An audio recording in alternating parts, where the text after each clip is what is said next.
ជំរាបសួរពុកម៉ែបងប្អូនទាំងអស់គ្នា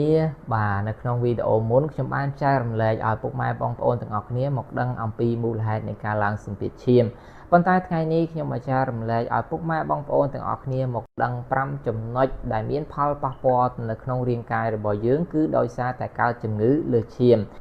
ដែលចំណុចទី1គឺប៉ះពាល់ទៅដល់បេះដូងរបស់យើងតែម្ដងវាធ្វើឲ្យបេះដូងរបស់យើងនឹងចុះខ្សោយធ្វើឲ្យខូចសរសៃឈាមបេះដូងចំណុចទី2គឺប៉ះពាល់ទៅដល់ខួរក្បាលអាចធ្វើឲ្យយើងដាច់សរសៃឈាមខួរក្បាលហើយអ្វីដែលសំខាន់វាធ្វើឲ្យការចងចាំរបស់យើងនឹងគឺចុះខ្សោយខ្លាំងមែនតើ3គឺប៉ះពាល់ទៅដល់កម្រងនោមអាចនឹងធ្វើឲ្យកម្រងនោមរបស់យើងនឹងពិបាកក្នុងការបត់ជើងចំណុចទី4គឺប៉ះពាល់ទៅដល់ភ្នែករបស់យើងតែម្ដងអាចធ្វើឲ្យខូចសរសៃឈាមនៅក្នុងភ្នែកយូរទៅយើងស្វាំងទៅភ្នែកយើងគឺមិនសូវជាមើលឃើញដូចមុនចំណុចទី5គឺខូចសរសៃឈាមទូទៅតែម្ដងសរសៃឈាមពេញរាងកាយយើងអាចនឹងធ្វើឲ្យ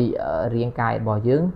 នៅក្នុងសរសៃឈាមណាមួយហ្នឹងវាមានការកកឬក៏ការស្ទះតឹងអីហ្នឹងនៅក្នុងសរសៃឈាមនេះហើយគឺជាផលប៉ះពាល់ដោយសារតែកើតជំងឺលើសឈាម